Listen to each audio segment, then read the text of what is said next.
నమస్తే SR7 TV news కి స్వాగతం.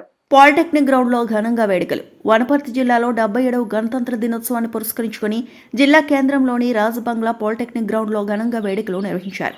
ఈ కార్యక్రమానికి జిల్లా కలెక్టర్ ఆదర్శ్ సురభి, జిల్లా ఎస్పీ సునీతారెడ్డి, స్థానిక MLA Thudi Megha Reddy, sports authority chairman Shiva Sena Reddy, market yard chairman Srinivas Goud ముఖ్య అతిథులుగా హాజరయ్యారు.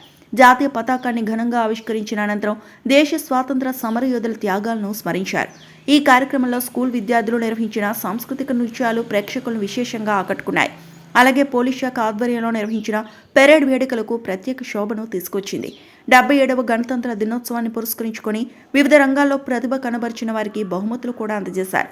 పెద్ద సంఖ్యలో ప్రజలు, అధికారులు, ప్రజాప్రతినిధులు ఈ వేడుకలకు హాజరై గణతంత్ర దినోత్సవాన్ని ఉత్సాహంగా జరుపుకున్నారు. SR7 TV news channel rural reporter Chand Pasha, Wanaparthy జిల్లా.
డెబ్బై 77వ గణతంత్ర దినోత్సవం వేడుకలకు వచ్చేసిన స్వాతంత్ర సమర యోధులకు, ప్రజాప్రతినిధులకు, జిల్లా న్యాయమూర్తులకు, జిల్లా ఎస్పీ, అదనపు కలెక్టర్లకు, జిల్లా అధికారులకు, పత్రికా విలేకరులకు, ఎలక్ట్రానిక్ మీడియా సిబ్బందికి, ఇతర ప్రముఖులకు మరియు జిల్లా ప్రజలకు గణతంత్ర దినోత్సవ శుభాకాంక్షలు తెలియజేస్తున్నాను.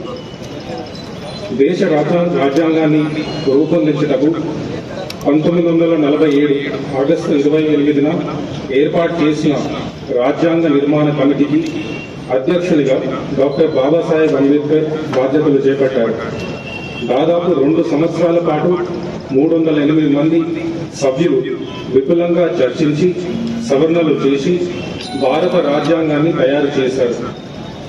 దానిని న్యాయపత్రం వహించిన భారత జాతీయ కాంగ్రెస్ 1930 జనవరి 26 నుండి పూర్ణ స్వరాజ్ జయంతి దినోత్సవంగా జరపాలని నిర్ణయించడం జరిగింది. అలాంటి గొప్ప రోజున భారత రాజ్యాంగాన్ని అమలు చేయాలని నిశ్చయించి 1950 జనవరి 26 నుండి అమలు పరచడం జరుగుతుంది. ఆ రోజు నుండి బ్రిటిష్ కాలం నాటి భారత ప్రభుత్వం చట్టం 1935 రద్దయి భారతదేశం సర్వసత్తాక సామ్యవాద లౌకిక ప్రజాస్వామ్య గణతంత్ర రాజ్యాంగంగా అవతరించింది. ఈ రాజ్యాంగంలో పొందుపరిచినట్లు మన తెలంగాణ ప్రభుత్వం సమాజంలోని అన్ని వర్గాలకు స్వేచ్ఛ, సామాజిక న్యాయం మరియు సమాన అవకాశాలు కల్పించాలనే లక్ష్యంతో ప్రజలకు ఇచ్చిన హామీలను నెరవేర్చి 6 గ్యారెంటీలను ప్రకటించడం జరిగింది. మహాలక్ష్మి పథకం,